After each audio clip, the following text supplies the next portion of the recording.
Ariana est allongée sur le sol la nuit avec le sang qui jaillissait d'elle et pense quand tout a commencé. Il dit que si sa sœur meurt, il n'y aura personne pour faire les chansons qu'il prévoit de chanter à l'avenir. Alors que le sang coule, elle pense à sa sœur cadette et à son frère pendant qu'elle écoute leur conversation. Lucas entre et leur demande qui est là. Il la regarde et s'excuse avec Ariana parce qu'il l'aimait autrefois, même si elle était ennuyeuse et ennuyeuse.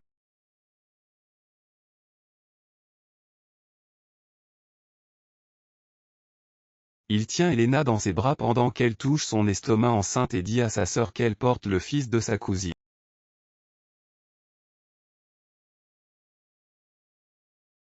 Elle tient un document d'accord et dit que le sang aidera à le sceller.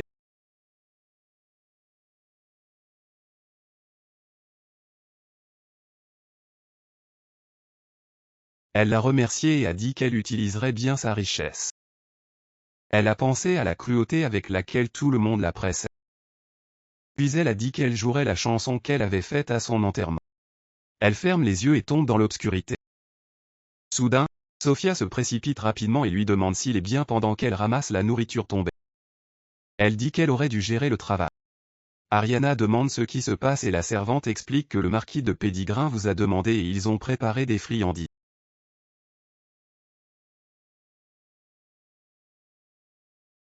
Le mariage n'est pas encore arrivé et il attend dans le jardin.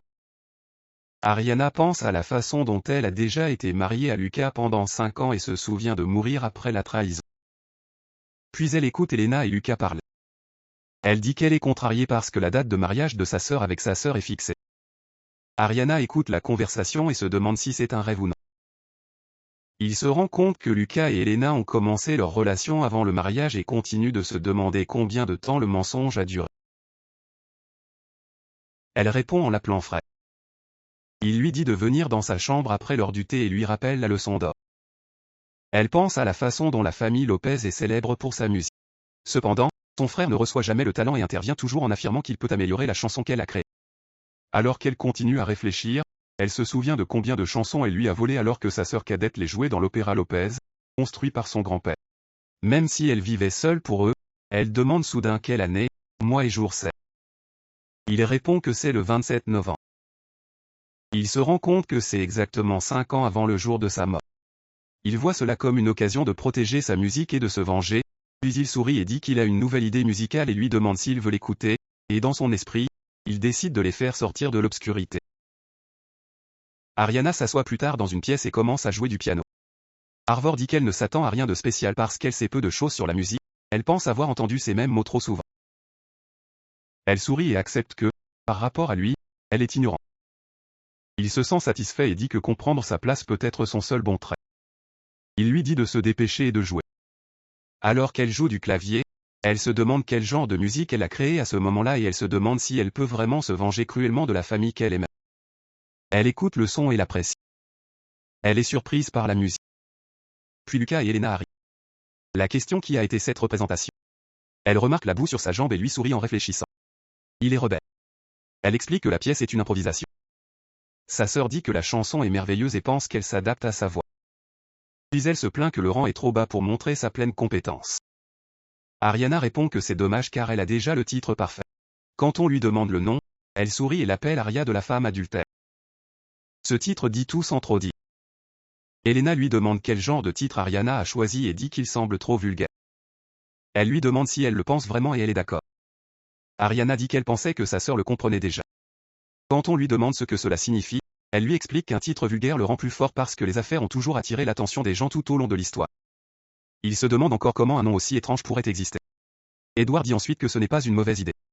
Elena appelle sa sœur, mais il lui demande ce qu'elle a mal et dit qu'Ariana a raison parce que le titre va attirer l'attention. Elle soutient que le titre est trop étrange, mais il suggère d'essayer. Ariana dit alors que personne d'autre ne pouvait chanter cette zone, sauf sa sœur. Avant qu'elle puisse terminer, Ariana lui demande si elle peut monter et commencer à travailler immédiatement parce qu'elle sent qu'elle peut se rappeler toute la pièce du début à la fin.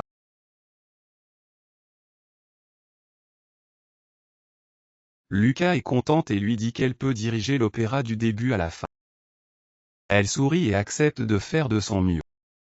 Elena demande à Lucas si elle envisage vraiment de mettre en scène un opéra avec un contenu aussi impactant.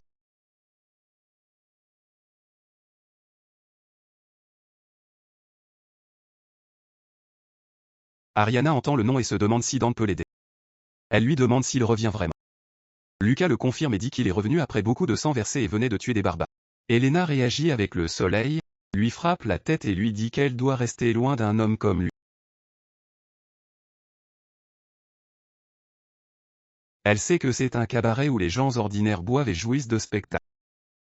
Alors que l'opéra l'observe les nobles, le paradis est connu comme un sanctuaire pour les défunts, et Dante Agenberger en est le propriétaire. Elle se souvient d'une réunion passée où elle lui a demandé pourquoi elle avait gaspillé son talent sur des gens qui ne l'avaient pas apprécié.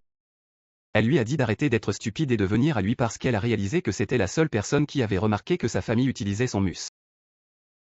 Il décide de le rencontrer, puis il arrive au paradis et pense que c'est vraiment le sanctuaire des défunts.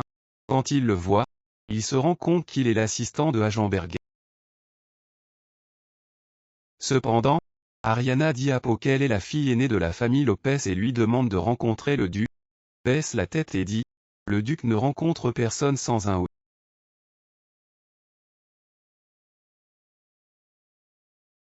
Plus tard, Dante Agenberger s'assoit avec Poe derrière lui, il baisse ses bras et lui rappelle qu'elle a supplié pendant 5 minutes, elle le salue poliment et il répète ces mots avec peu d'intérêt.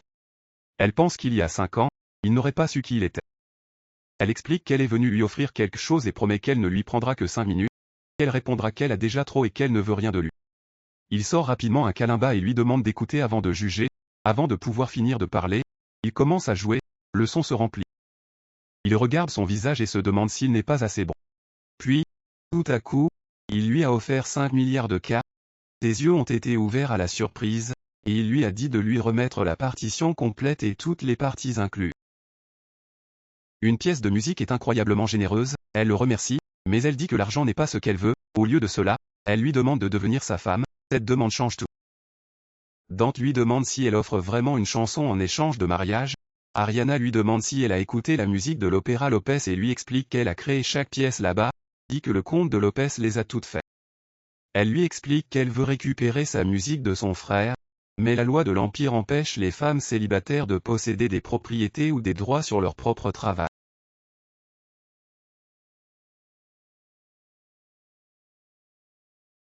Rapidement, elle comprend qu'elle veut qu'il devienne son bouclier légal afin que sa musique ne puisse pas être prise. Elle accepte et lui demande de se marier avec elle pendant 1 an jusqu'à ce qu'elle trouve le moyen de protéger son travail et de finir sa vengeance, ils promettent de devenir le compositeur exclusif pour Paradis. Il sourit et dit que la place de sa femme vaut plus de 5 milliards de cardets. Il lui dit qu'il peut l'utiliser comme une raison de rejeter la proposition d'une princesse. Il lui dit de ne rien cacher pendant qu'il fait une affaire. Elle répète qu'elle a juste besoin de protection, puis elle lui demande en silence s'il peut aussi faire semblant de l'aimer vraiment. Elle aime son vaillant. Elle se demande soudain comment elle connaît déjà son nom. Il se lève et dit qu'il aime sa condition finale parce qu'elle ne s'arrête jamais. Il dit que même un mariage temporaire doit se sentir réel. Puis il lui dit que si elle devient sa femme, elle doit agir comme si c'était totalement le cas et lui demande s'il peut gérer cela. Elle le regarde et pense qu'il essaie de l'effrayer. Mais elle ne peut pas se retirer maintenant. Elle lui dit qu'il est bien et qu'elle peut le gérer. Il sourit et la rapproche de sa table. Il lui dit de se détendre, de se souiller et dit qu'agir comme une proie sur le point d'être mangée n'est pas attrayant. Il ouvre les yeux et dit qu'il n'est pas nerveux. Il la laisse partir et dit qu'elle a du courage. Puis il se retourne pour s'en aller et dit qu'ils parleront des détails bientôt. Il se sent surpris. Alors qu'il passe par la porte, il lui demande pourquoi ils font semblant de ne pas la connaître et si elle veut aussi voir l'opéra.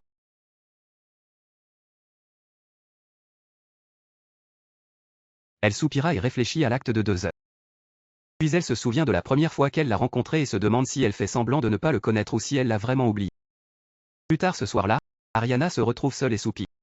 Elle pense qu'une réunion avec lui l'épuise déjà et qu'elle a maintenant été choisie pour devenir sa femme. Elle se demande si c'est un bon choix. Elle se rappelle qu'il est le protagoniste. Lucas était jaloux de la personne qu'Elena aimait le plus et de la personne qu'elle aimait le plus, c'est pourquoi elle pense que c'est la personne dont elle a besoin en ce moment. Il pense qu'il aurait ce secret sans le savoir. Alors qu'il monte les escaliers, il rencontre Sophie, il se rend compte qu'il est revenu et il entend que la marquise est arrivée. Elle se demande ce qu'elle pourrait faire dans une maison sans son fiancé. Alors elle dit qu'elle changera de costume et qu'elle descendra la jambe. Alors qu'elle se dirigeait vers sa chambre, elle rencontre Elena et Nora marchant vers elle. Ils semblent tous deux heureux. Puis la servante lui demande si elle reçoit un autre cadeau. Elena sourit et dit qu'elle a préparé une surprise pour elle. Elle dit qu'elle a même fait des bijoux en perles. Quand Ariana apprend des perles, elle est surprise. Puis elle note et lui demande où elle est allée parce que l'excursion a pris tellement de temps que la marquise a presque perdu son temps.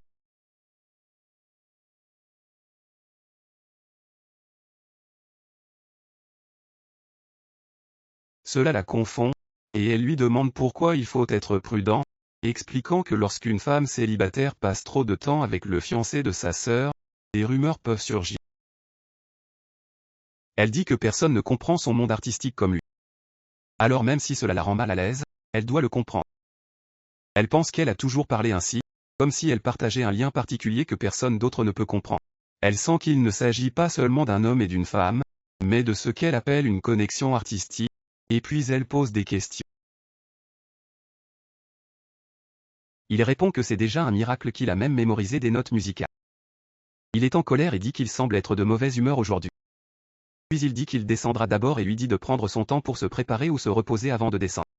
Elle sourit et pense qu'elle est une idiote qui le fait. Dans sa chambre, Ariana ferme la porte derrière elle et, en entrant, elle remarque des fils de cheveux. Elle lève un, elle sourit et dit que c'est vraiment incroyable. Après avoir changé de vêtements, elle marche vers Lucas et Elena ensemble. On dirait qu'ils s'amusent. Il dit qu'elle a peut-être chanté le mauvais ton. Elle répond qu'elle devrait arrêter de la déranger et lui demander si c'est vrai. Puis elle s'approche et appelle mon marquis. Elle regarde, se lève, et lui demande pourquoi elle est en retard parce qu'elle a attendu. Il lui dit qu'il a de bonnes nouvelles, et elle dit que c'est comme si sa sœur avait un amant, puis elle tire le fil de cheveux, ce qui les choque tous les deux. Il dit qu'il l'a trouvé dans le vestiaire et ajoute qu'il a la même couleur que ses cheveux, ce qui révèle qu'il change tout.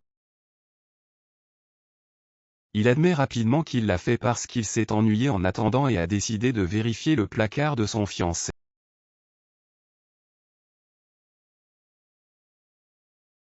Elle semble surprise et lui demande pourquoi elle le ferait, mais il explique qu'il veut en savoir plus sur la femme qu'il épousera bientôt. Il dit qu'étant donné que le mariage arrive bientôt, il veut lui acheter une belle robe et même des bijoux.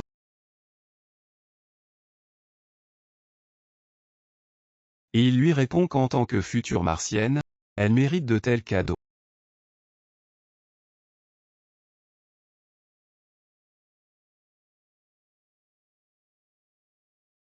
Elle lui dit heureusement qu'elle est satisfaite pendant que Selena s'ennuie en silence.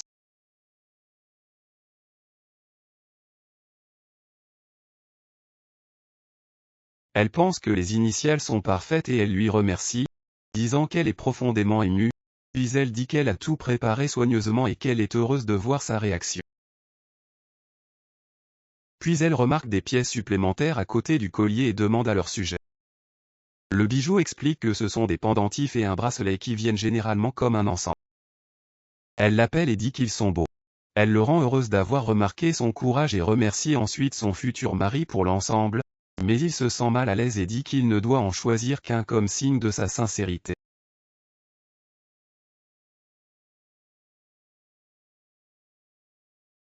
Il la regarde partir et réfléchit à la difficulté de plaire aux deux femmes, décidant qu'il peut simplement acheter un autre collier plus tard, à mesure que la journée se poursuit.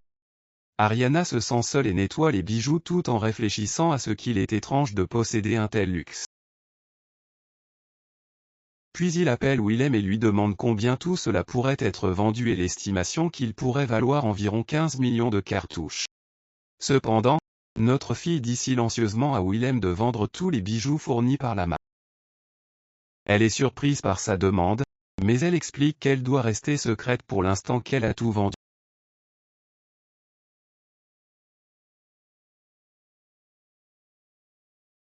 Il la voit tout à coup entrer et cache rapidement son visage, pensant qu'il ne s'attendait jamais à la trouver là-bas. Elle lui explique qu'elle est venue faire une demande et il semble surpris qu'elle soit toujours entrée malgré que le magasin était fermé. Après avoir entendu sa voix, elle se demande silencieusement pourquoi elle sonne plus fort qu'avant. Il pense en lui-même que la guilde d'information de York appartient à la famille et à Amber et qu'il vaut mieux cacher sa vraie identité. Puis elle lui demande quel type de demande elle a, et elle lui explique qu'elle veut des preuves que son fiancé trompe.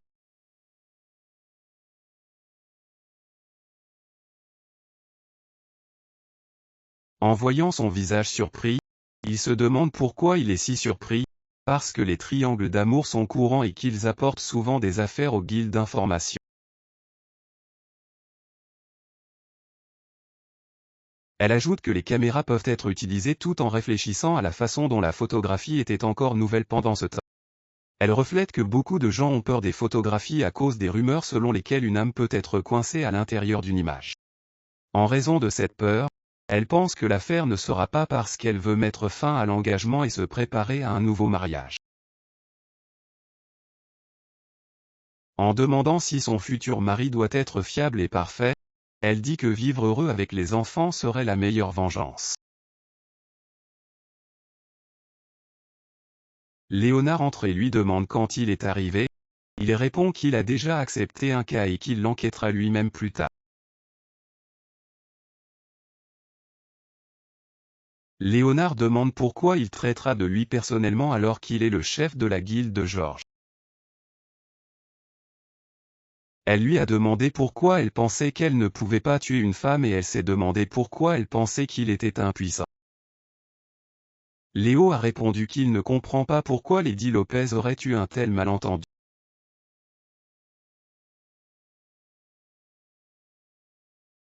Elle lui a demandé à quel point il semblait sûr, et elle a commencé à se demander si elle croyait qu'il était quelqu'un qu'elle ne pouvait jamais toucher. Et cette pensée l'a profondément frustré. Il s'est énervé et s'est demandé comment il pouvait penser à une telle chose.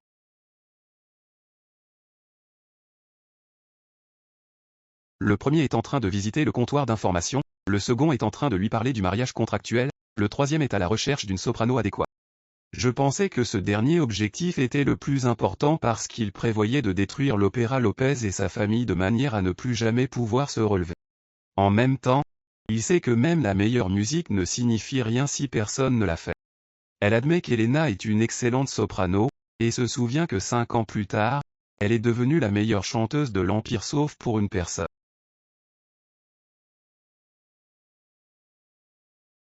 Une petite fille se promène sur la route et remarque soudain une belle voix pleurant à proximité, qui porte un fort volume et une résonance profonde. Et puis rappelez-vous qu'Elena avait une fois une cruelle habitude d'écraser les jeunes chanteuses avant qu'elles puissent grandir. Elle se souvient avoir insulté Rosaline en disant que même une colombe qui passait pouvait chanter mieux et se moqua de son apparence en comparant ses cheveux à une Rosaline brûlée dans le présent. Il enlève son lacet et le donne doucement à la petite fille en pleurs, lui disant qu'elle pourrait avoir un rhume si elle reste comme ça dehors. L'enfant lui remercie gentiment et promet de lui rendre la faveur un jour. Puis il se rend compte qu'il s'agit de Rosaline à un jeune âge. Elle l'étudie en silence et lui demande ce qui s'est passé et pourquoi elle pleure. La petite fille est inquiète et commence à répondre avec inquiétude. Cependant, Rosaline explique qu'un jour, enfin, elle a eu une chance parce qu'elle rêvait de devenir chanteuse. Il a reçu une offre pour jouer dans Paradise, qui appartient à Dante Agenro. Ce soir-là, il a même rencontré la célèbre soprano Elena, qui se souvient de la façon dont le chanteur l'a regardée et l'homme qui était à ses côtés et lui a demandé si elles étaient amoureuses, tout en louant sa capacité à jouer. Mais en disant que sa voix ne la convaincrait pas, même si les mots n'étaient pas aimables, elle croit toujours qu'elle peut se préparer soigneusement pour la scène pendant le temps qui lui reste. Puis, tout change quand son amant disparaît sans préavis et qu'il ne laisse qu'une lettre disant qu'il a trouvé son vrai amour. En entendant cela, Ariana pense immédiatement que c'est Elena qui l'a fait.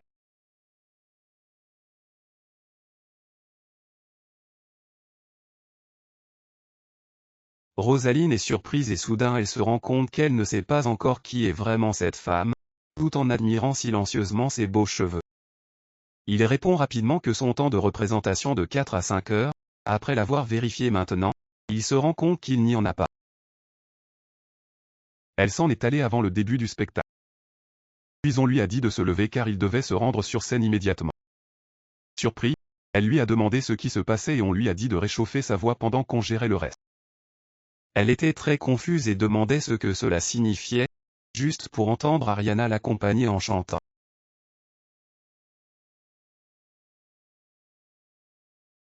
Il observe sa pensée et commence à regretter d'avoir mentionné la difficulté parce qu'il craint que cet assistant miraculeux ne s'en aille.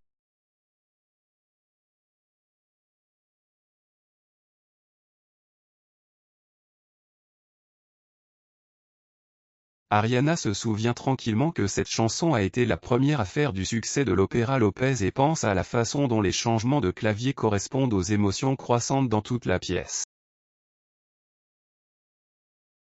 Ariana est dans le paradis en pensant que c'est comme ça que le lieu ressemble à ce moment-là. Elle sent que la scène est un désastre complet et elle sait que c'est normal parce que le paradis n'est pas un lieu officiel de performance. Bien que je le sache, il est surprenant que cet endroit rappelle aussi les rumeurs selon lesquelles Dante Agamben n'avait jamais prévu de construire le paradis du spectacle, mais se préoccupait uniquement de la musique et du son lui-même.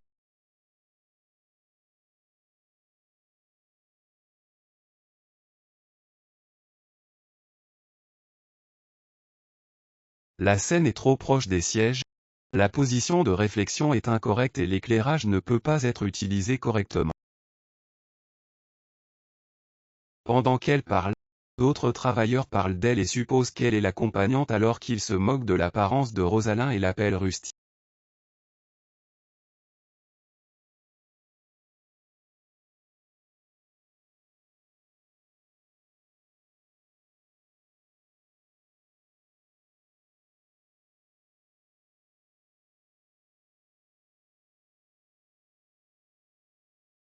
Vous regarderez Ariana jouer du piano et vous sentirez que la musique est spéciale à partir d'une seule phrase. Puis il commence à chanter sur la possession, une histoire d'une héroïne qui tombe amoureuse d'un prêtre et ressent un fort désir de possession qu'aucune joyau ou homme ne peut remplacer. Elle chante avec une forte émotion, disant qu'elle aime cette personne brillante même si la splendeur s'évanouit, se demandant pourquoi ils ne peuvent pas être ensemble. Le public est surpris et commence à se demander qui il est alors qu'elle dit la chanson. Cependant, nous voyons de plus en plus de gens se rassembler pour écouter à mesure que Rosalind poursuit sa performance. Je me suis dit que la foule augmentait et la partie suivante est importante parce qu'elle montre l'héroïne embrassant pleinement son premier amour fébriquant, souhaitant que quelqu'un ne lui appartienne qu'à elle, disant « Si seulement cela pouvait être moi ». Soudain, sa voix commence à faire mal. Elle s'inquiète et pense que sa douleur de gorge peut être parce qu'elle est restée trop longtemps sur le sol froid. Elle se sent choquée et effrayée parce que la partie suivante est une note haute et elle craint que sa voix ne se brise. Rosaline est surprise parce qu'elle se rend compte que ce n'est pas dans la musique originale. Elle comprend qu'Ariana l'aide à gagner du temps et elle est surprise de la beauté de l'accompagnement. Elle commence à penser qu'elle peut améliorer le rendement et décide d'aller de l'avant pour son bienfaiteur.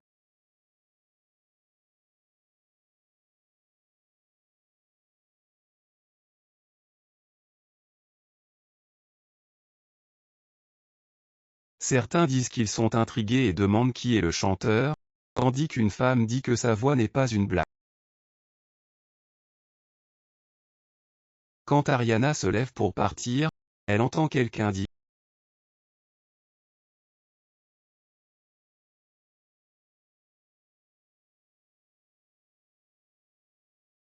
Rosaline s'approche et pense que la personne qui a créé la possession doit être son bienfaiteur.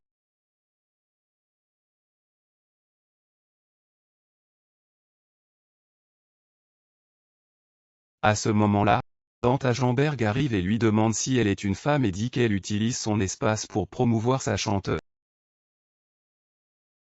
Elle s'excuse d'avoir agi sans autorisation, mais il lui tient le visage et lui dit d'utiliser tout ce qu'il a parce qu'il envisage aussi de l'utiliser complètement, tout le monde regardant. Elle est surprise et confuse, demandant qui elle est. Puis elle lui chuchote et elle n'a pas encore peur. Elle pense qu'elle pourrait divorcer, mais elle décide que c'est aussi une preuve et dit qu'elle n'a pas peur.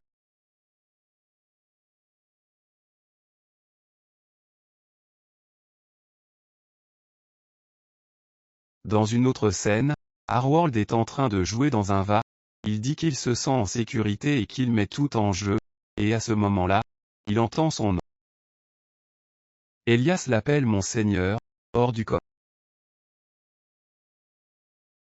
Le premier essai pour l'opéra du festival de ce thé vert et lui demande s'il devrait être dans un endroit comme celui-ci à ce moment-là. Édouard rit et dit qu'il n'a pas d'importance parce qu'il a déjà terminé la position, et maintenant il dépend des artistes de l'exécuter. Elias dit ensuite qu'il est impatient de jouer après avoir entendu Barbara Zach jouer. Elias explique que bien que l'original soit bon, il sentait que la partie de flûte proche de la fin était inutile et qu'elle avait été supprimée et remplacée par un interlude plus long. En entendant cela, Harold se sent déçu, baisse la tête et pense que le rôle qu'il a créé a été appelé inutile, se sent en colère mais s'arrête pour que l'opéra puisse continuer à réussir. Le lendemain, Elena regarde un journal en colère. La nouvelle dit que Dan de Agenbur montre ouvertement son affection à une femme mystérieuse et se décrit comme son.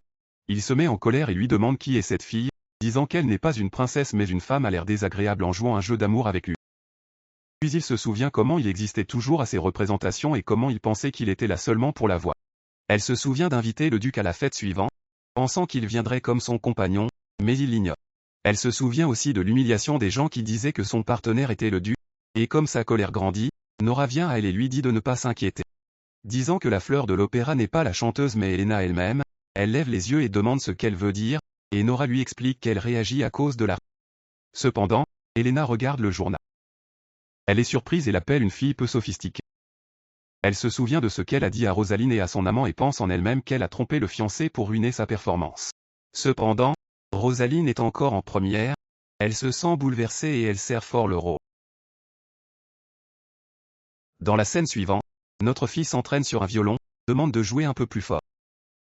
Elena la regarde de loin et pense qu'elle est très irritante, disant qu'elle n'est même pas la compositeuse principale, mais qu'elle agit comme le personnage principal. Elle pense aussi à la façon dont quelqu'un comme elle pourrait devenir une martienne, blâmant son statut et souhaitant que ce soit le cas.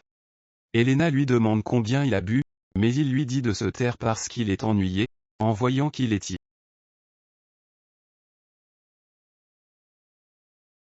Elle pense à faire une blague et lui dit que sa sœur a changé. Il lui demande ce qu'il veut dire, et elle dit que Rosaline avait l'air mal avant, mais maintenant elle se comporte comme le compositeur principal. Cependant, il parle librement, et les membres la suivent trop, elle s'irrite et lui écrit, comme si cela ne suffisait pas. On voit Adriana poursuivre l'entraînement du violon. Tout à coup, Édouard se précipite et la renverse, criant pourquoi elle est là quand elle ne sait rien et pourquoi les professionnels écoutent un amateur. Il ordonne au violoniste de recommencer. Il ne l'aime pas. Il dit qu'il recommence à partir du début, et il dit qu'il ne fera confiance qu'à son instinct. Il dit aussi que la musique est inutile et les tire, disant que la pièce n'a pas besoin de autant de viol. À ce moment-là, il est frappé à la tête et tombe. Adriana lui dit que sa voix se démarque trop, l'appelant un ivrogne bruyant.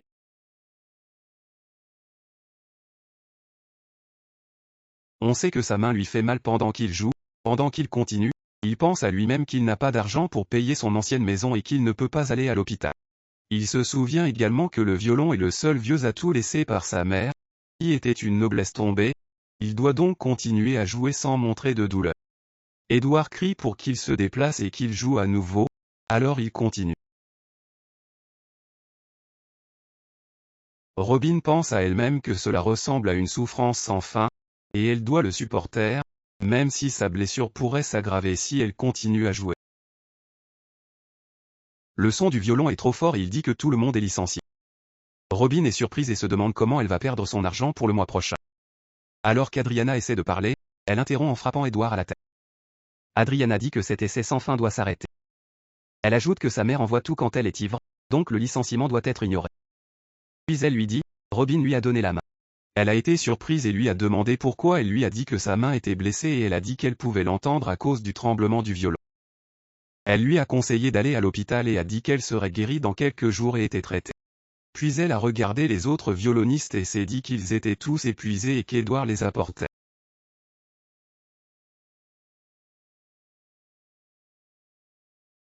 Elle se sent inacceptable et ne peut plus tolérer. Adriana leur demande ensuite s'ils sont satisfaits du traitement de l'opéra. Tout le monde reste silencieux. Elle répète que toutes les partitions de l'opéra Lopez est en fait son œuvre et tout le monde est choqué. Cependant, Robin réagit avec Soka et demande ce qu'il veut dire. Adriana explique que l'air de l'amante qu'ils ont écouté n'est qu'une version arrangée. Et elle dit que la chanson originale est différente. Elle va au piano et joue la pièce originale. Tout le monde est choqué et pense que cela ne peut pas être vrai parce que les émotions exprimées se rendent compte qu'elle est la vraie compositrice de l'opéra Lopez. Elle continue à jouer. Puis il leur dit qu'il veut leur offrir un nouvel emploi où une orchestre jouera à la place de son beau-frère.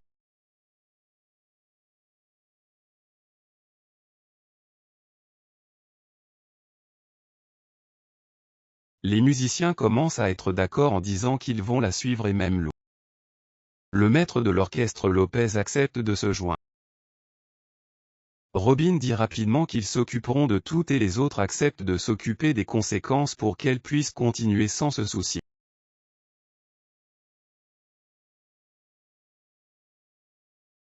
Adriana les remercie et dit qu'elle leur fera confiance. Dans la scène suivante, Adriana est dehors et pense que tous les membres signent des contrats avec elle. Et elle se sent soulagée d'avoir assuré l'orchestre comme prévu. Ensuite, vous recevez une lettre de l'information Guild marquée comme complète, ce qui signifie que la demande est faite. Puis, dans une autre scène, nous voyons Elena et Léo assis ensemble tandis que Léo rapporte qu'il y a beaucoup de résultats. Adriana pense à elle-même que son intelligence est forte, mais cela signifie aussi que le couple a été imprudent. Léo dit qu'il y a plus d'informations, et elle demande ce que c'est. Elle pense que cela pourrait être dû aux préoccupations de la grossesse avec Lucas, mais ensuite elle dit qu'il ressemble à la contraception et qu'il pourrait être utilisé comme preuve. Adriana est surprise et la répète, en demandant si c'est un médicament pour la fertilité. Dans la scène suivante, notre fille pense à elle-même qu'Elena. Elle pense qu'Elena l'a trompée, séduit Lucas, et maintenant elle est enceinte de son fils.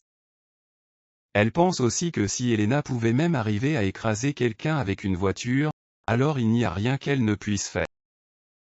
À ce moment-là, elle entend la voix de Lucas et la voix de Dante appelant ma petite amie, et disant qu'elle semble assez détendue pour marcher dans une allée, alors Dante dit « ta grâce ». Et Adriana lui demande qui est l'homme. Elle s'étonne et lui demande si cet homme la suivait, pensant qu'elle n'avait aucune idée.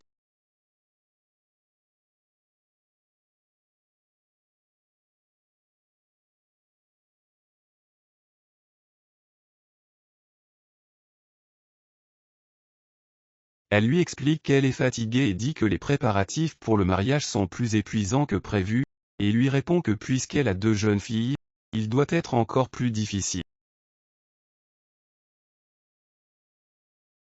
Puis il lui touche doucement le visage, et lui demande quand il s'occupera de l'un d'eux, il répond qu'il continuera le mariage avec Lucas comme prévu, mais qu'il le quittera le jour du mariage. Il sourit et dit que si c'était lui, il le rendrait plus dramatique et se propose même d'aider. Elle est surprise et refuse, disant qu'elle peut le gérer elle-même, puis la laisse là. Notre fille est maintenant à la bijouterie en mettant un bracelet pendant qu'elle est avec Lucas. Le vendeur dit heureusement qu'il a la peau claire et que les rubis lui conviennent bien, et commente également qu'il est rare de trouver un homme qui peut payer des cadeaux aussi chers.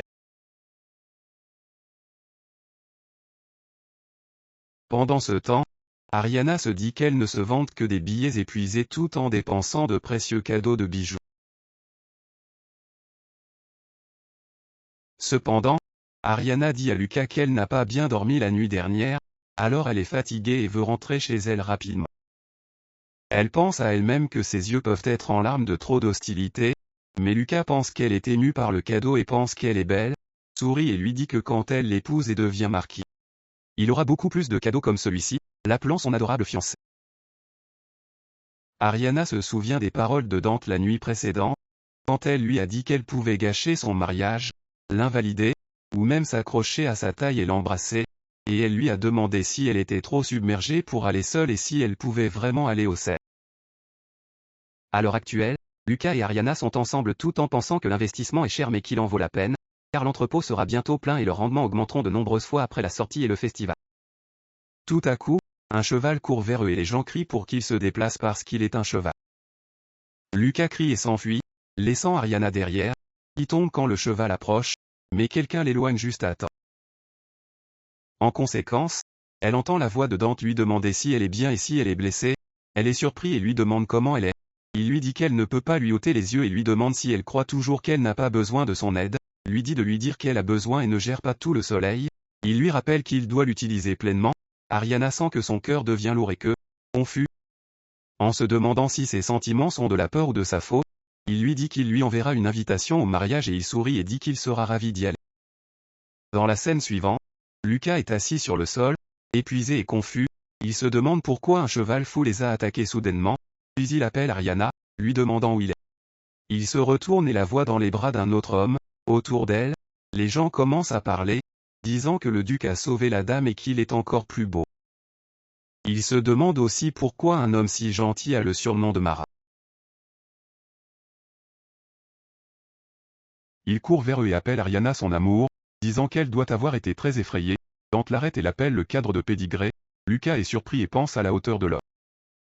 Dante demande ensuite si c'est un honneur familial d'utiliser une dame comme bouclier, ce qui fait que les gens autour de lui se sentent honteux. Lucas répond rapidement que ce n'est pas vrai déjà. Il allait aussi sauver Ariana, puis il essaie de lui prendre la main et dit que même si ce n'était pas une blague, il l'aurait sauvée et demande s'il est blessé, lui demandant aussi le bracelet de rubis qu'il lui a donné.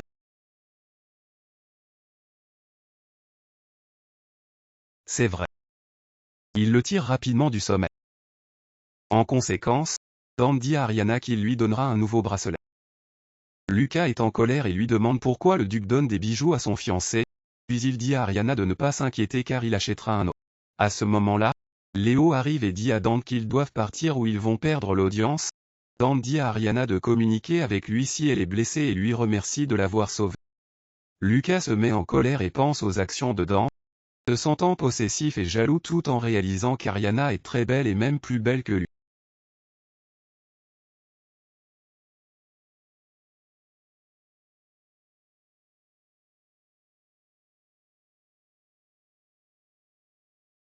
Ariana est surprise et pense qu'elle a perdu la tête après l'incident du cheval, puis elle lui dit que son épaule lui fait encore mal de l'époque où elle l'a poussé avant.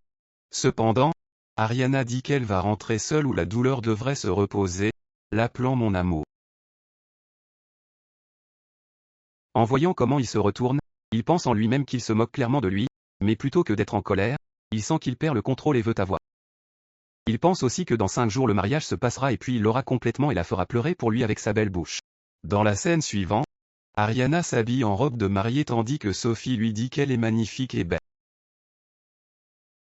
Elle le remercie et Sophie lui dit qu'elle est sérieuse et qu'elle s'inquiète même que la marque puisse l'aimer à nouveau.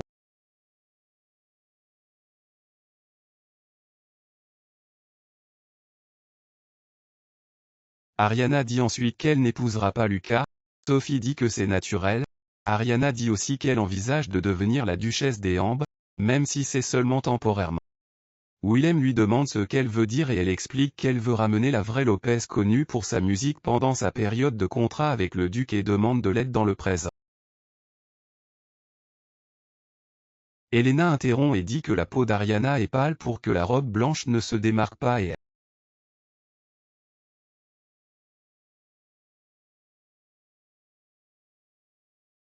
Elena répond que puisque c'est son jour spécial, elle veut aussi qu'il brille, mais elle dit que l'acte est à seulement 3 jours et qu'elle ne peut pas se permettre de se sentir mal. Alors elle commence à chanter de manière dramatique. Parce que l'histoire parle d'une femme qui a une aventure avec le mari de son ami.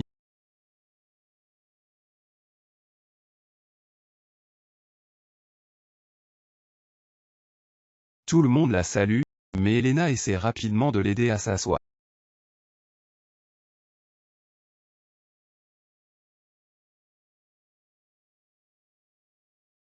Elle pense à elle-même qu'avec une telle mère, elle aurait pu apprendre. Elena semble gênée. Ariana pense que sa mère ordinaire est une plus grande faiblesse. Elena a aussi beaucoup peur de la mère de Lucas, le chef de la famille noble. Elena s'excuse ensuite et dit qu'elle part et qu'elle part. La mère de Lucas parle ensuite à Ariana et l'insulte. Ariana se souvient que dans sa vie passée, cette femme l'a toujours harcelée plus que jamais. Il décide de ne plus l'accepter. Ariana répond qu'une semence forte est nécessaire pour une bonne croissance.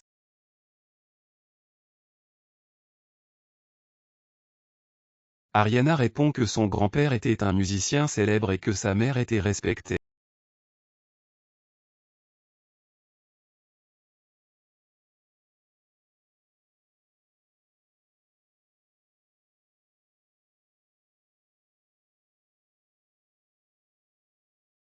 Ariana est en train de marcher dans le couloir. Elle pense qu'elle doit rester forte avant la cérémonie, donc elle ne perd pas la partie la plus amusante.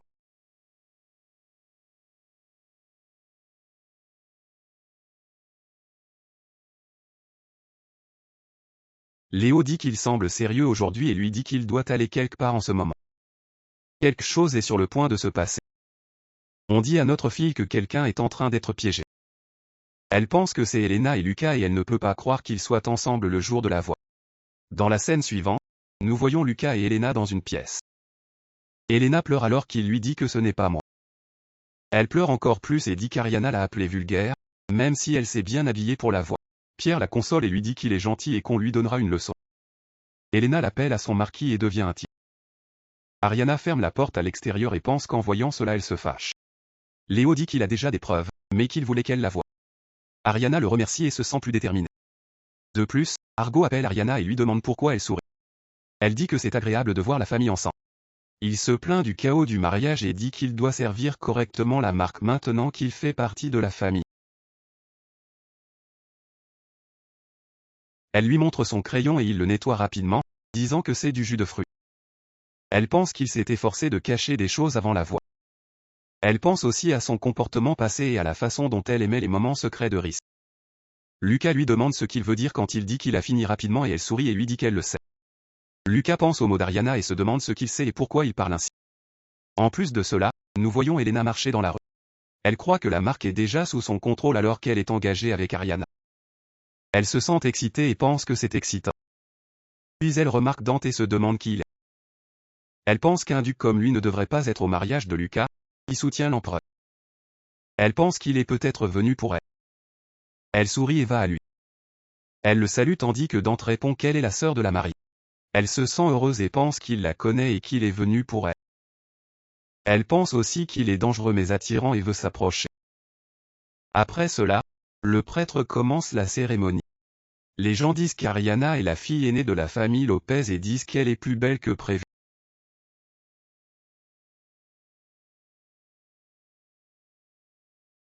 Il remarque aussi que Dante regarde fortement Ariana et se demande comment elle exprime. Le prêtre demande à Lucas et promet l'amour éternel et il est d'accord. Puis le prêtre demande à Ariana et elle dit non. Tout le monde est surpris et confondu. Le prêtre demande ce qui se passe ensuite et Lucas dit qu'elle est nerveuse et lui demande de continuer à tenir ses mains. Le prêtre poursuit le mariage et dit que si quelqu'un a des objections au mariage, il parle maintenant. Dante lève la main et dit qu'il s'y oppose et qu'il est contre le mariage. Lucas est en colère et confondu. Dante avance et dit à Ariana que cela ne fonctionnera plus et tout le monde est confondu. Léo dans la foule est surpris et pense que Dante, le duc, fait également partie du plan d'Ariana. Rappelez-vous qu'auparavant Ariana lui avait dit qu'elle interromprait le mariage aujourd'hui au lieu de montrer d'abord des preuves pour qu'Elena puisse jouer devant tout le monde. Léo se demande maintenant pourquoi Dante l'aide alors qu'il ne devrait pas être impliqué. Lucas crie à Dante qu'il n'a pas de sens et dit qu'Ariana est un fiancé. Dante dit à Ariana de choisir la bonne réponse et à lui à sa place, disant que personne ne l'appréciera plus. Lucas se met en colère et dit à Ariana de ne pas l'écouter et lui rappelle que c'est lui qui l'a fait. Lucas reste silencieux et est surpris et lui demande s'ils rompt l'engagement au mariage. Elle répond que oui et dit qu'elle préfère être seule plutôt que de rester dans une mauvaise situation impliquant son frère. Lucas est surpris et pense qu'il sait déjà la vérité et tente d'expliquer tout en tenant sa main. Dante le frappe et l'arrête. Dante demande alors à Ariana si elle l'a choisi, avant qu'elle puisse répondre. Elle s'approche et dit qu'elle l'aurait emporté de toute façon. Ariana réfléchit à ses yeux forts et se demande si elle joue. Dante dit qu'il l'a aimée depuis la première fois qu'il l'a vue et ensuite à la fois. Harwar et Elena sont à l'intérieur. Elena pleure. Harwar se met en colère et crie qu'Ariana a causé un énorme chaos et que le mariage est ruiné. Il dit que les invités sont restés dans un état de soquis. La martianité a été emportée sur un lit. Il craint que la marque se fâche et retire le soutien et le dîner. Il dit que l'opéra est proche et blâme Ariana et le duc pour le problème. Elle se demande où est Ariana et pense brièvement qu'elle se souvient peut-être de quelque chose, mais elle rejette cette idée et dit que trop de temps s'est écoulé. Ils sont arrivés à leur destination. Harwar descend et dit à Elena de sortir d'elle et de descendre. Il descend lentement et dit que quelque chose ne va pas. Ariana est stressée et dit que l'opéra est dans 3 jours et que tout peut échouer, compris la performance du festival.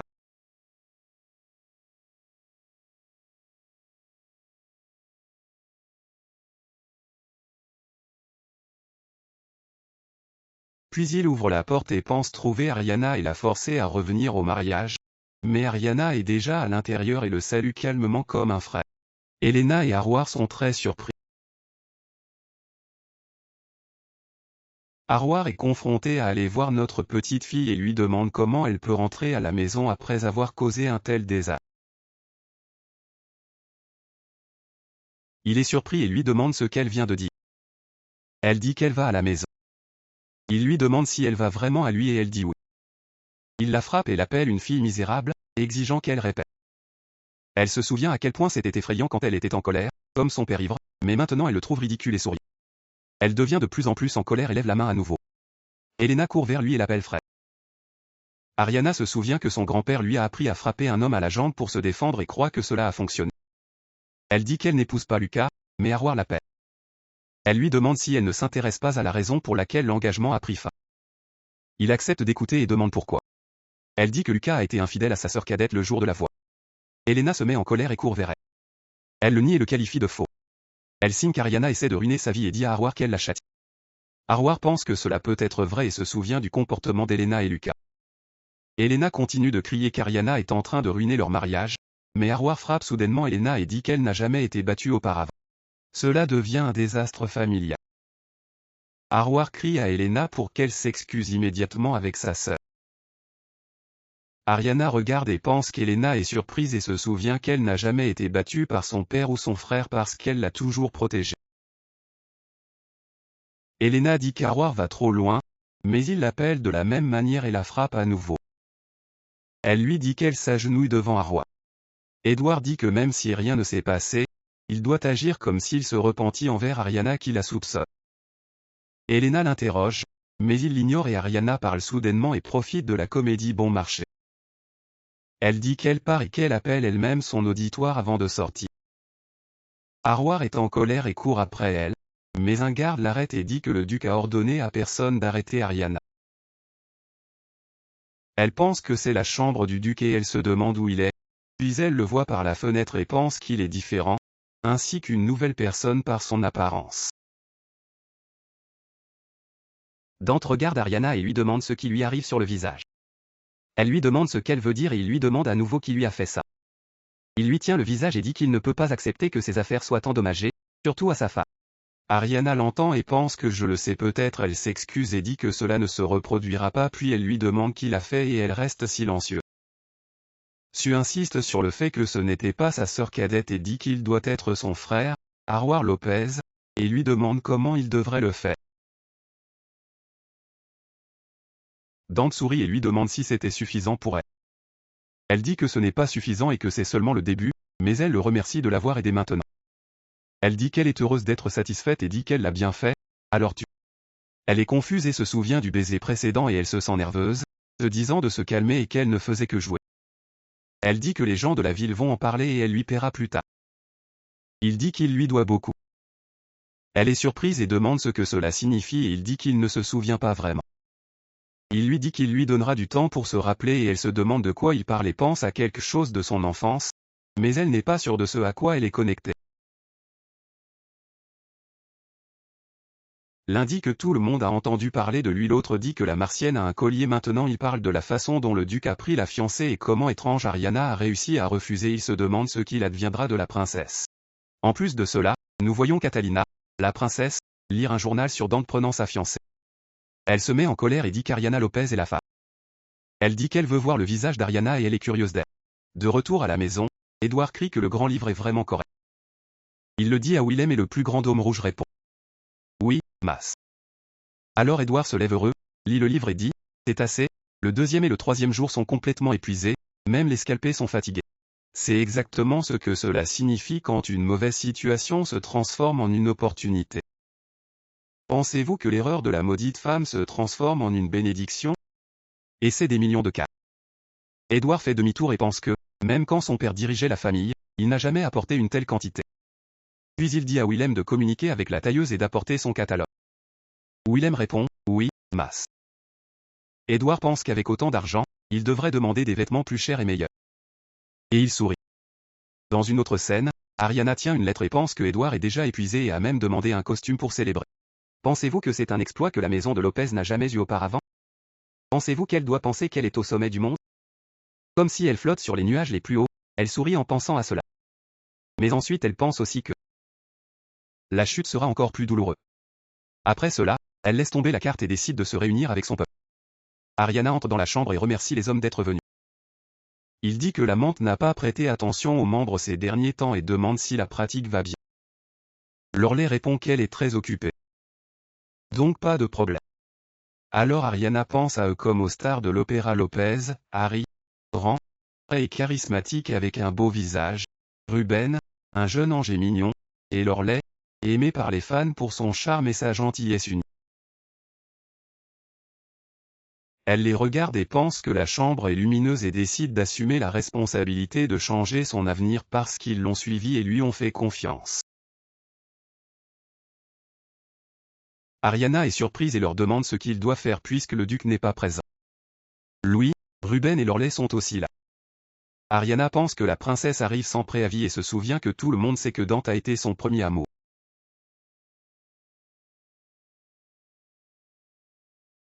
Elle demande aussi à Ruben de jouer là-bas et Ruben est surpris mais accepte. Dans la salle 6, Ruben joue de la musique tandis qu'Ariana et la princesse s'assoient ensemble. La princesse demande à Ariana pourquoi elle se comporte comme la dame de la maison quand elle est invitée seule. Ariana répond qu'elle sait que la position n'est pas appropriée mais qu'elle agit au nom du duc. La princesse demande si cela signifie qu'une promesse de mariage a été faite. Mais Ariana reste silencieuse. La princesse se met en colère et réfléchit à la situation avec Dante dans les nouvelles du paradis et à la façon dont il a arrêté son peuple. Ariana dit alors que la princesse devrait être plus appropriée en tant que dame de la maison. Elle commente également la conception de la robe qui rend la princesse curieuse. La princesse révèle ensuite qu'elle a elle-même conçu la robe et lui dit de ne pas la chercher dans les boutiques. Ariana dit qu'elle a reconnu le style et confirme qu'il correspond au travail de la princesse. La princesse lui demande comment elle connaît son style et Ariana dit qu'elle a même un catalogue de ses œuvres. Ariana l'appelle et tout à coup la princesse lui dit de se débarrasser immédiatement du catalogue. La princesse continue à parler et dit Tradro TV immédiatement. Ariana lui demande pourquoi. Il répond alors qu'il s'agit d'une œuvre d'il y a plusieurs années et, si on la voit maintenant, elle est pleine de défauts.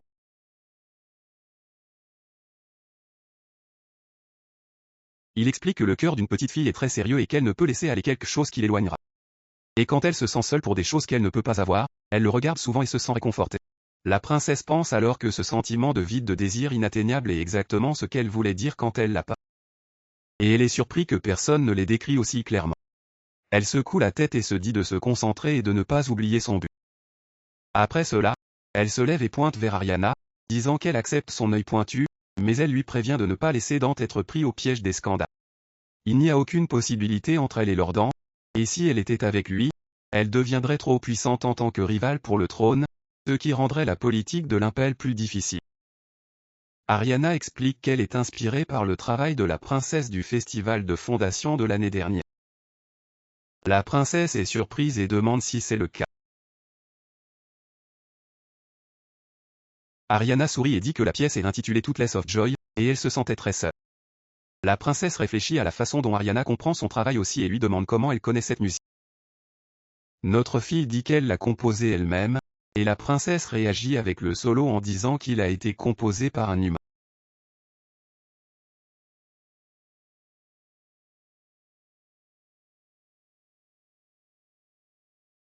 Ariana pense que la princesse est faible aux éloges et qu'après aujourd'hui elle n'interférera pas pendant un certain temps, bien qu'elle n'ait pas menti sur le fait qu'elle aimait la peinture.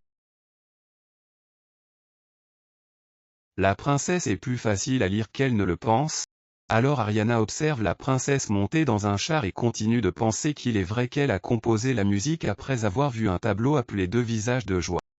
Puis, dans un autre endroit, beaucoup de gens se rangent et Elena apparaît. Les gens dans la voiture crient que Lady Helena est belle aujourd'hui.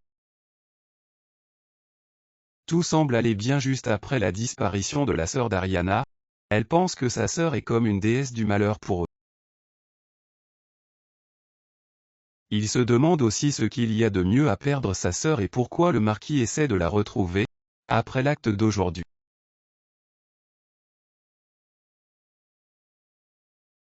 Dans la maison, Harwell crie que les membres de l'orchestre n'apparaissent pas, et le spectacle est sur le point de commencer sans eux.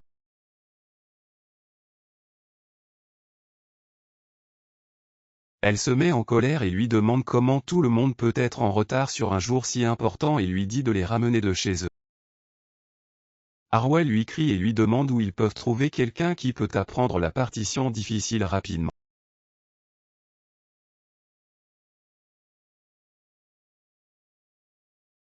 Helena est confuse, mais elle est d'accord après que Harwell la perde soigneusement, disant qu'elle a mis de l'argent dans cela et qu'elle sera très en colère si une erreur la ruine.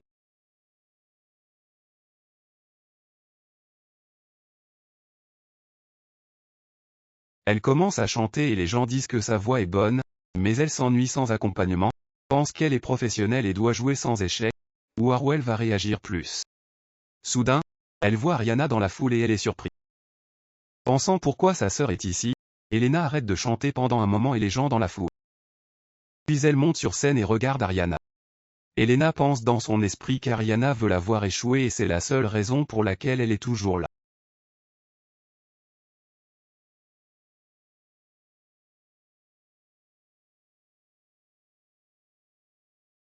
C'est un amateur et elle va montrer ses véritables talents, alors elle continue à chanter. Elle continue à chanter et pense qu'elle ne peut pas être renversée, et elle voit la grande scène faite pour elle. Alors qu'elle chante quelque chose, elle apparaît sur un écran, elle se demande ce que c'est, puis elle se rend compte que c'est une image de Lucas et de son intimité. Les yeux d'Elena s'élargissent et elle pense à Ariana et au sens derrière elle. Et elle sent aussi que la chanson se moque d'elle. La vengeance d'Ariana est déjà en cours. L'un dit ce que c'est et l'appelle une perte d'argent. L'autre dit qu'on leur a promis quelque chose de légendaire, mais il n'y a eu que du bruit sur scène. Un autre dit qu'ils n'ont écouté que de la musique faible et suggère de demander un remboursement parce qu'ils ne peuvent pas dépenser de l'argent pour cet opéra. Et tout le monde est d'accord. Alors Poe, distrait, parle et suggère qu'ils devraient aller à un spectacle haut de gamme à Marlon Square et dit que c'est gratuit. Pendant ce temps, Rosaline est dans l'orchestre et fait aussi partie du groupe de chant.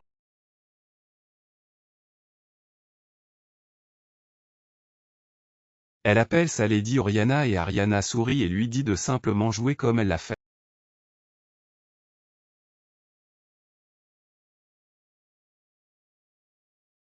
Mais ils ont tous travaillé très dur tous les jours.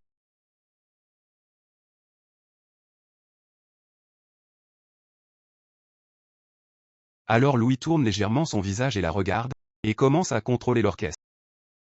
La musique commence et tout le monde commence à jouer.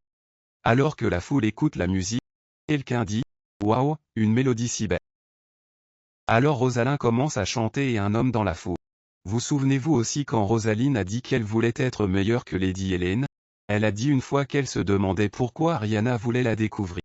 Et elle pensait qu'Ariana voulait récupérer des chansons perdues à sa famille pour aider Hélène.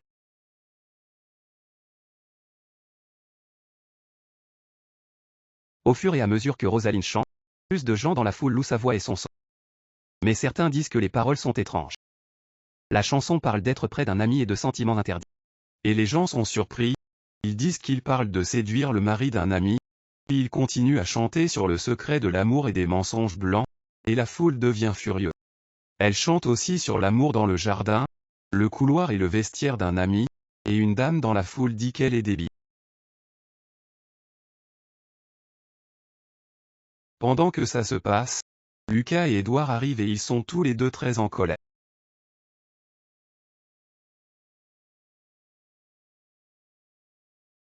Et Rosaline dit qu'elle est Lady Ariana Lopez.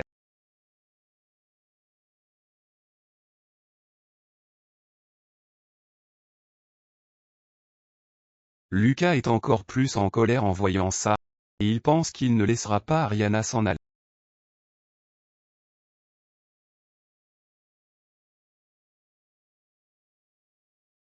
Evelyn. Une autre dame dit Ariana Lopez, la fiancée fugitive, et elle est surprise qu'une petite fille aussi jeune ait fait cette chanson. Alors Edouard saute de la foule et crie à Ariana Lopez, disant qu'elle lui a volé la scène. Ariana répond qu'elle est la marquise et dit qu'il est passé un certain temps, et dit aussi qu'il est plus juste de dire qu'il l'a ramenée, il ne l'a pas volée. Ariana dit que c'était sa musique, alors elle la retire, la foule commence à murmurer, confuse par ce qu'elle dit, et Tri tient sa main en l'air. Puis Lucas vient de derrière et pousse à travers un arbre et d'autres vers Ariana, se saisissant de son épaule et criant qu'il la cherchait. Il lui demande comment elle n'a pas pu communiquer avec lui, Ariana répond en demandant si un marquis a le droit de l'interroger ainsi, Lucas répond que c'est elle qui l'a humilié et trompé d'abord, en demandant quand elle a commencé à se cacher avec le duc derrière lui. Ariana répond qu'il est drôle et dit qu'un seul cochon voit un autre cochon. Lucas lui demande si elle le nie après ce qu'il a vu, se déplace près de son oreille et lui dit qu'il est fini et parle de honte et de chasteté, disant qu'elle essaie de l'humilier et qu'il ne sera pas affecté. Puis elle dit à la foule qu'Ariana a trompé le duc et qu'Elena l'a seulement consolé. La foule murmure, elle continuera à dire qu'Ariana est paranoïaque et mentalement instable, prétendant qu'elle perd le contrôle quand elle parle à d'autres femmes. Le médecin d'Ariana lui a donné un faux diagnostic en lui donnant des pots de vin, l'appelant paranoïa et délire, dit qu'il a seulement suggéré un traitement parce qu'il s'en souciait. Ariana sourit et dit paranoïa et délire, se demandant si c'est son contrat. Lucas est surpris et se demande pourquoi il rit. Ariana parle alors à haute voix à la foule et dit qu'elle a soudoyé un médecin avec une dépendance au jeu pour créer un faux diagnostic et que sa situation financière est mauvaise, alors elle a fait quelque chose de désespérant. La foule s'étonne encore plus et murmure qu'il ait peut-être soudoyé un médecin et essayé de l'encadrer comme une paranoïa. La vérité est finalement révélée. En conséquence, la foule continue de réagir avec confusion, en se demandant s'il a vraiment essayé de l'encadrer et en remettant en question ce qui s'est réellement passé, alors que la tension sur la scène continue d'augmenter. Cependant, Lucas continue de crier à Ariana, disant qu'il est vrai qu'elle avait une relation inappropriée avec le duc. Ariana répond en disant qu'elle n'a peut-être pas entendu parler d'Elena, puis prend des photos de sa poche et dit qu'elle lui montrera. Marquise révèle des photos de Lucas et de la foule à travers les photos et commence à murmurer, en demandant ce qu'ils sont et en comprenant qu'ils sont des images réelles. Ariana explique ensuite que lorsqu'un acte rompt un mariage, la victime peut exiger un divorce, et aucun acte ultérieur ne peut être blâmé pour la rupture. Elle lance les photos dans la poitrine de Lucas et dit que le moment où elle a couché avec sa sœur, elle était libre d'aimer n'importe quel homme de son choix. Lucas regarde les photos, ses mains tremblent et demande pourquoi cela se passe et quand il a été pris. La foule recueille les photos tombées et est d'accord qu'elle dit la vérité, disant qu'elle correspond aux paroles de la chanson et qu'elle a vraiment trompé avec. Lucas est très en colère et appelle Ariana une femme effrayante, disant qu'il en a assez d'elle. Il écrase l'image et dit qu'il a agi innocemment mais qu'il planifiait tout derrière la scène, l'insulte, dit qu'elle n'est pas digne d'amour et la met en flamme peu attrayant, et dit que le duc sera bientôt fatigué d'elle. Dante lui dit que les hommes qui s'accrochent aux femmes qu'il laisse sont abominables et lui dit d'arrêter de toucher son fiancé.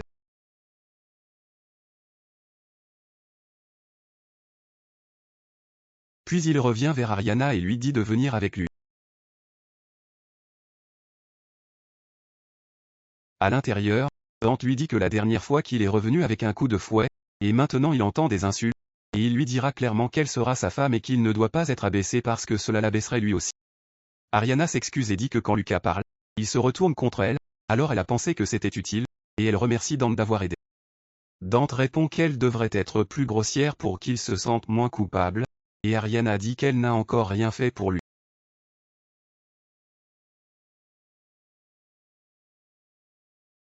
Ariana ouvre les yeux après avoir entendu ce que dit Dante, croit qu'il ne serait pas possible qu'il le fasse et regarde son corps inférieur. Dante la remarque et appelle son nom, disant que son visage devient rouge pendant qu'elle sourit. Puis il dit que comme elle est une artiste, elle doit laisser son imagination devenir sauvage. Le jour suivant, Ariana voit un journal et se demande s'il sera publié. Quand elle le lit, elle voit des nouvelles choquantes. Le journal rapporte que le marquis de Pettiglio est pris dans une relation inappropriée avec la soprano Elena Lopez, et encore plus choquant, il est confirmé que l'autre personne est la sœur cadette du fiancé.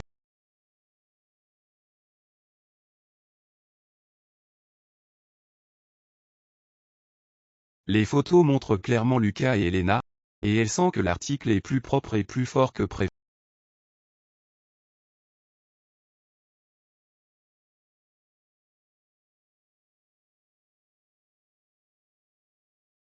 Dans une autre scène, Léo parle à Dante et dit que la capitale est dans le chaos à cause des nouvelles et se demande pourquoi Dante a agi si imprudemment, fuyant avec la fiancée d'un autre homme et maintenant pressant pour des articles alors qu'il n'avait jamais fait ces choses avant. Léo continue de dire qu'il a publié une fonction spéciale comme demandé et qu'elle est déjà largement diffusée. Dante dit que c'est suffisant comme cadeau de mariage. Dante répond que, bien sûr, il le fera, et c'est pourquoi il a pris le nom. Léo se demande si c'est vraiment Dante Agenborg et ensuite Dante lit un autre rapport de journal disant que l'histoire de l'amant a été révélée comme étant basée sur les expériences de la vie du compositeur lui-même, choquant le public, et que la lettre complète est inclue. Tout le monde se propage plus vite que personne ne l'attendait, les gens se rassemblent et lisent le journal, parlent des images choquantes, une personne dit que les images sont effrayantes et demande qui aurait pensé que les marques de pédigrins seraient comme ça. Un autre dit que le célèbre soprano Kélogia est aussi impliqué. Une autre dame répond en parlant du jardin, du couloir et même du vestiaire d'un ami, qualifiant cela de honteux. Elena entre dans le bâtiment et salue tout le monde, mais la foule se calme et se détend. Elle voit Olivia, va chez elle et la salue gentiment, mais Olivia se couvre le visage avec son téléphone et s'en va, pensant qu'Elena agit amicalement sans raison.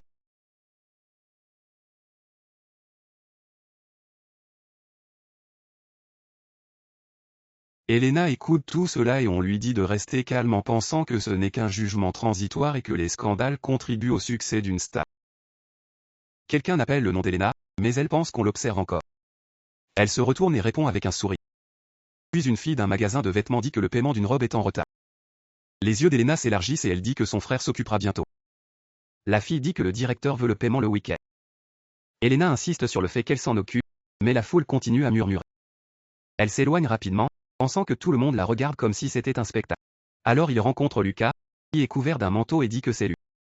Elena est surprise et appelle Lorelai. Lucas lui demande si elle est folle de marcher dehors quand il devrait rester caché. Elena dit qu'elle essayait de trouver un moyen de réparer sa réputation. Lucas dit qu'il connaît un journaliste et qu'elle doit avouer qu'il l'a séduit, en disant qu'il n'y a qu'une photo claire d'eux en train de s'embrasser. Lucas fait ensuite un sourire maléfique et la rejette, disant qu'elle est ordinaire et qu'il ne l'épouserait jamais.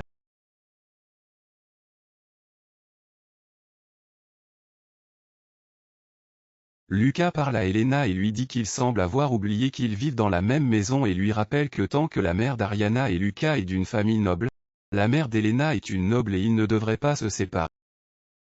Il rapproche son visage d'Hélène et lui dit que chacun doit vivre à sa place appropriée, selon sa position. Les yeux d'Hélène s'élargissent, et elle pense au lieu et à la saison appropriée. Dans une autre scène, Sofia parle à Ariana et lui raconte la nouvelle qu'Elena a été poursuivie publiquement pour sa facture de vêtements sur la page et est sortie en courant du magasin comme un fugitif. Ariana pense que c'était destiné à arriver et qu'Elena est probablement très endettée après les remboursements de l'opéra alors qu'elle boit son thé.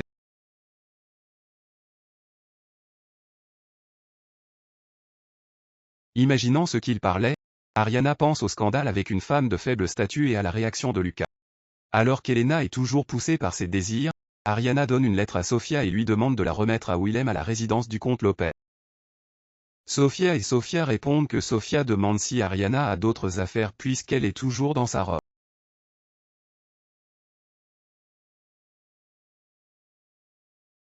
Puis, le duc Dante est dans son bureau et dit à la personne à la porte de venir. Pendant qu'elle est là, elle se souvient que Sofia s'est exagérée dans les cheveux et qu'elle n'a pas pu arrêter son enthousiasme. Ariana parle à Dante et dit qu'elle est venue parce qu'elle a quelque chose à lui donner. Dante lui demande ce que c'est, et elle s'approche du piano. Ariana commence alors à se rappeler qu'au cours des derniers mois, elle a observé de près le duc.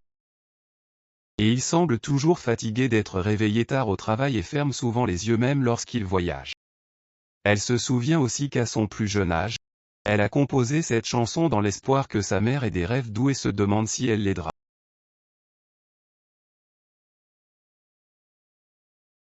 Il lui tient la main et lui dit que le talent est toujours captivant. Il lui enlève rapidement la main et pense que la musique est captivante.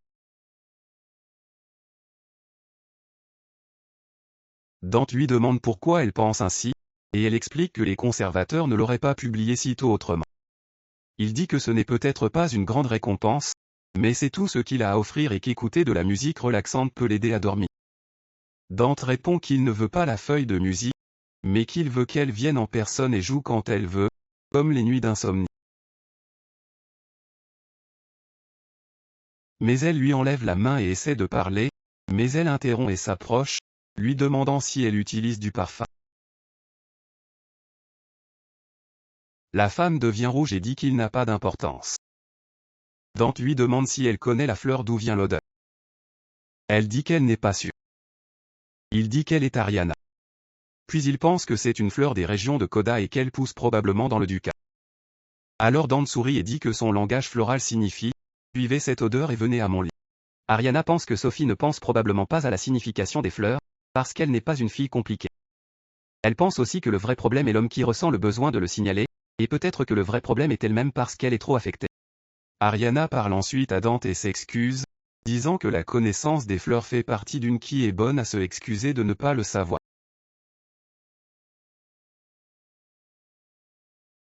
Mais n'oubliez pas qu'il y a encore un prix à utiliser.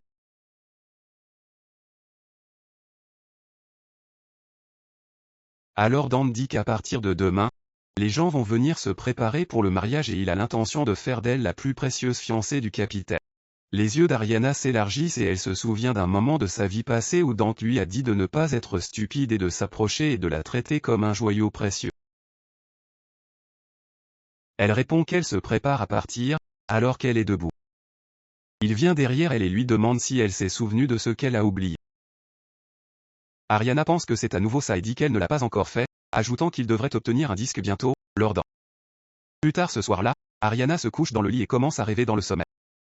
Son moi plus jeune court et pense qu'il doit courir si elle ne veut pas mourir. Le plus jeune moi tombe à terre, pense et chaude les pleurs en disant qu'il sort, en appelant sa mère et son grand-père.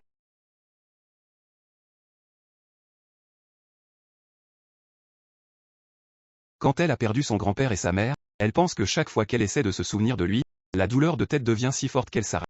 Elle se demande si elle a raison d'essayer de le savoir ou si c'est pour les préoccupations du duc ou si elle a besoin de se souvenir de quelque chose, alors elle sait.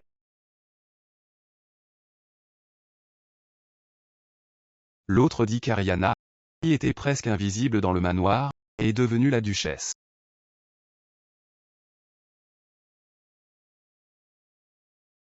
Une autre servante dit avoir vu Willem monter plus tôt, puis Willem se trouve devant la porte d'Elena et dit dehors qu'elle a été dans sa chambre depuis qu'elle est revenue de son excursion.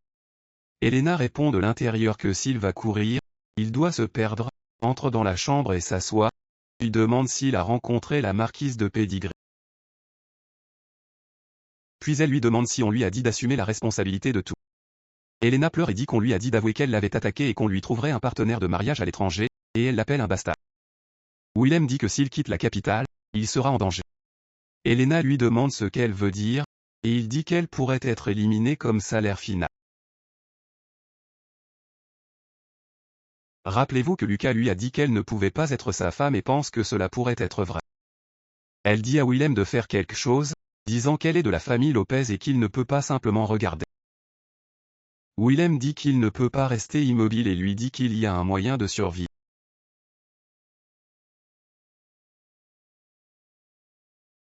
Madame Bellini pense qu'Ariana est maintenant l'amant du duc et très célèbre, et que faire sa robe rendra son nom célèbre, d'autant plus que le duc est connu pour être très généreux.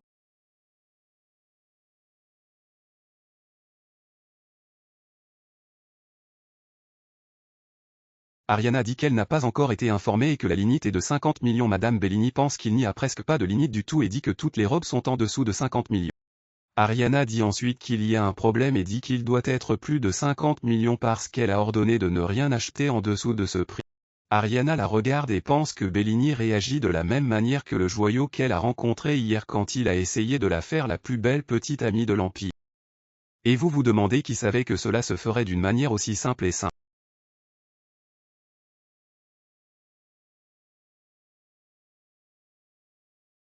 Alors Ariana sourit et dit que si c'est trop, elle cherchera un autre magasin.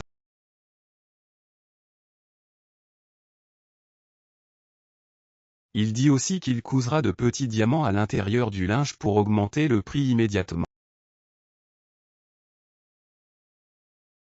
Bellini dit qu'il la laisse à elle et elle pense qu'elle ne peut pas manquer la grande occasion la plus parlée de l'Empire pour cette raison.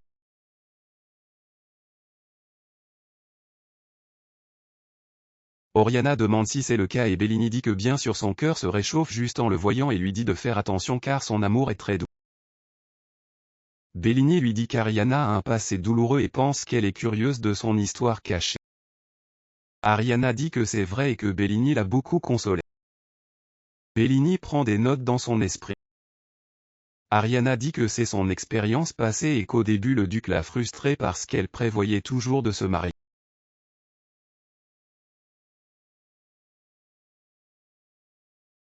Notre fille continue de dire que le duc l'a sauvée au mariage d'une manière extrême, mais il l'a réveillée et maintenant elle est reconnaissante. Bellini pense que c'est ce qu'elle est et que l'homme qui l'a consolée après la trahison et l'amour a fini par l'aimer. En plus de cela, Bellini pense que si l'homme qu'elle aime l'a sauvée au détriment de son propre honneur, Ariana interrompt ensuite ses pensées et dit que le duc n'a pas révélé l'affaire de Lucas pour son bien. Si Lady Oriana n'avait pas révélé la vérité, alors Ariana répond que oui, le duc l'aurait emmené tout seul et aurait pris toute la culpabilité de rompre l'engagement seul. Bellini se leva et dit qu'il ferait la robe la plus belle et la plus noble du monde et, comme Lady Oriana lui fait confiance, il la rendra avec affection.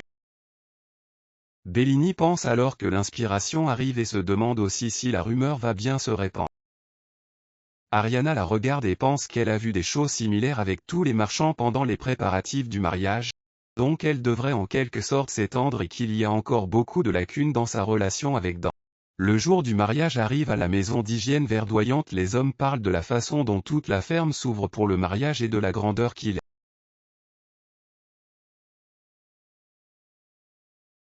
Ruben Bellini observe et s'émeut, pensant que c'est le meilleur jour de sa vie. Ariana entre avec Dante comme la fiancée et l'époux et les gens dans le salon disent qu'elle ressemble à une déesse. Ariana se sent nerveuse même si ce n'est pas sa première fois. Le prêtre demande à Dante si elle jure à Marie d'apprécier la fiancée pour toujours et il répond que oui, avec plaisir. Le prêtre demande à Ariana et elle dit qu'elle l'a juré. Dante lui dit alors de ne pas l'oublier et il s'est approché et a dit qu'il est entré dans cela par lui-même et puis il l'a embrassée. Enfin, j'ai attendu comme d'habitude. La foule commence à applaudir et plus tard à la réception, la musique joue pendant que les gens marchent. Dante parle à Ariana et dit que la musique est agréable et se demande qui l'a composée. Ariana lui répond la même chose et lui dit de ne pas plaisanter. Elle dit que c'est sérieux et ajoute que tout le monde a été surpris de la composer et qu'ils attendaient probablement sa performance au festival de la Fondation. Ariana réagit avec surprise et demande vraiment. Alors Dante dit, bien sûr, vous respirez quelque chose de différent ce soir. Ariana lui demande ce que cela veut dire. Elle couvre les yeux et dit qu'ils sont déjà mariés et lui demande si elle envisage vraiment de dormir dans des chambres séparées. Ariana est surprise.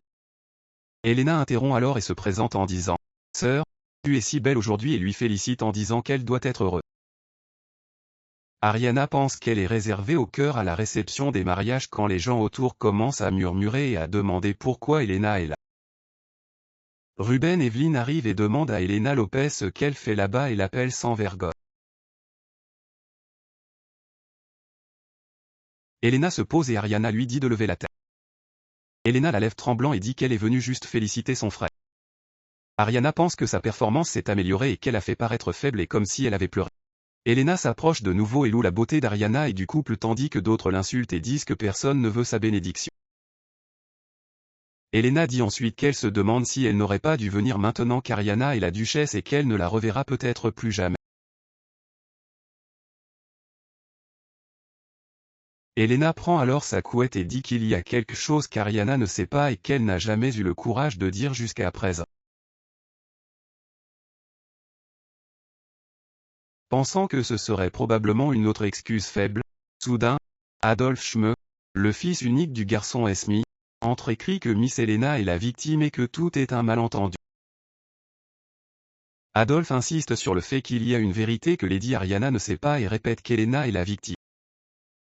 Le duc Dante s'approche ensuite d'Ariana et dit à Adolphe qu'aujourd'hui est le jour où sa petite amie devrait être la personne la plus heureuse du monde et demande si cette histoire est si importante qu'il doit gâcher cette journée.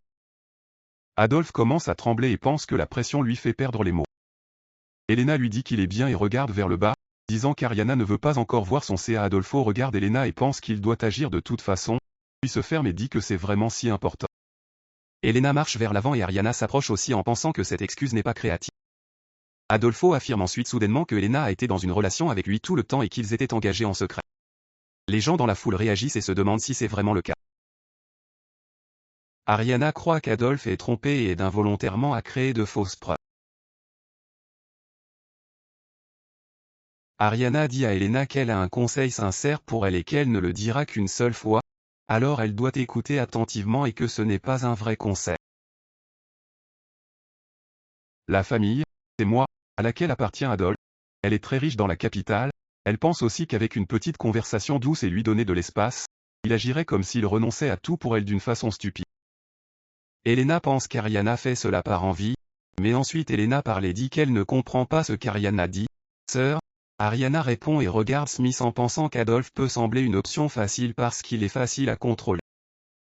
Elle pense aussi qu'elle sera bientôt exposée à des crimes graves, comme l'aide illégale, le commerce illégal, le harcèlement et les tentatives d'enlèvement, et qu'elle sera incarcérée. Elle pense aussi que son entreprise de commerce maritime se révélera une arnaque et déclarera faillite et qu'il est un escroc et un criminel futur.